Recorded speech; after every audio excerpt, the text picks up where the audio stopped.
CBOD TV. Okay, cool. Got a couple little prepared. Okay.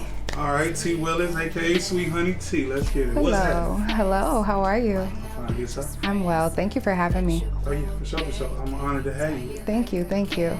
All right. So the first one, let's get into it. Let's start from the top. Okay. Tell the world about you. Well, I am an R&B singer, songwriter, established in Cleveland, Ohio.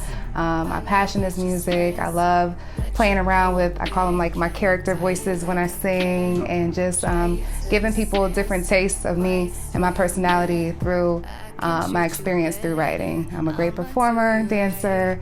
I love having a good time, and like I said, I love making music and performing. Okay. So what was your initial introduction into music? Like, what got you into the art of creating?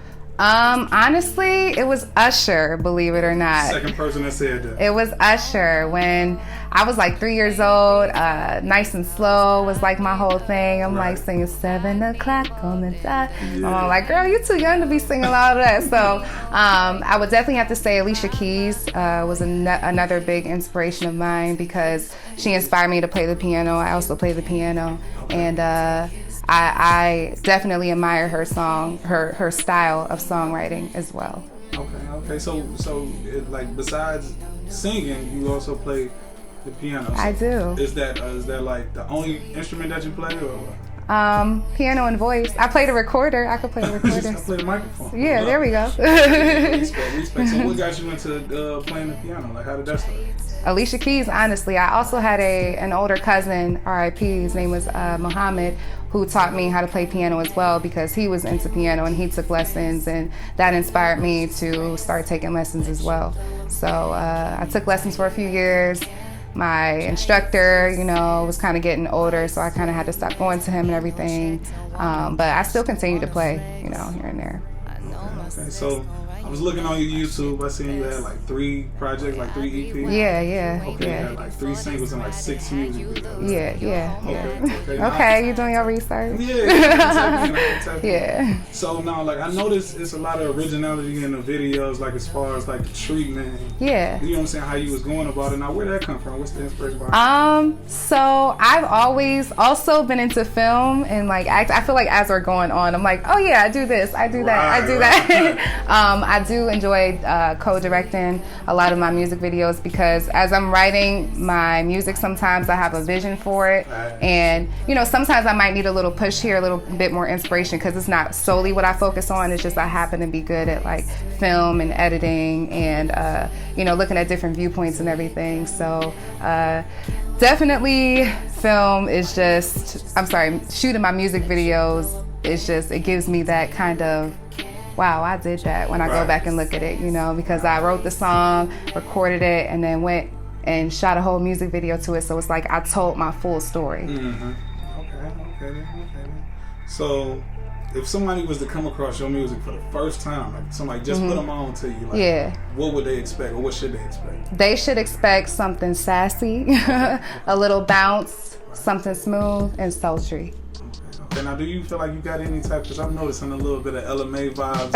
You got that Cleveland LMA type thing going on. Is that any inspiration at all? I mean, I don't compare myself to anybody or compare my style to anything. I have heard, different things. You sound like this person, you sound like that person. At the end of the day, I'm just doing me. Respect. I like that. So what's your dream collab? My dream collab? Ooh. I would say my dream collab would definitely have to be Drake. Because I feel like everything he touches is gold, and like even sometimes I'm in the shower, I'm singing his songs, I'm singing on top. I'm like, we would sound so good together. Sure, that'd be fun. Yes. Okay, so somewhere in the world right now, it's a Sweet Honey T that's just entering the stage that you was entering when you first started. You got any advice for her? I would just say keep going, because times get hard. You might have your moments where you just want to feel like giving up, or you might have like an insecure moment. I would just say keep going, because there's always gold at the end of the tunnel. So yeah. Last question. What is the funniest moment that you feel like you had in your career and your travel? The funniest moment. Oh my goodness. I would have to say I did a show at the Grog Shop before, and I had a boyfriend at the time, and I promised my boyfriend I would give him, you know, a nice little dance on stage. Okay. And I'm working the crowd like, oh, I need someone, you know, from a brave audience member, you know, trying to play it off a little bit. And this guy just jumps on stage like, yeah, like I'm here, right here. No. Yeah, it was pretty bad. I mean, my boyfriend ended up getting the lap dance at the end of the day, though. Oh. Yeah, I know, it was kind of bad, but it was all in good spirits. At least you can laugh about it. Right, because, yeah. Okay, then. So, any shout outs or anybody you want to show some love to? Yeah, definitely. Shout out to Global Exec Records, the label that I'm signed to. Shout out to Stasia, Daniel, Erica, everybody over there. Thank you so much to my fans, supporters. Make sure you guys download NDA, available now. That's my latest single on all major streaming platforms. Check it out on Pandora, YouTube, Spotify, Apple Music, whatever rocks your boat. Thank you for tuning in.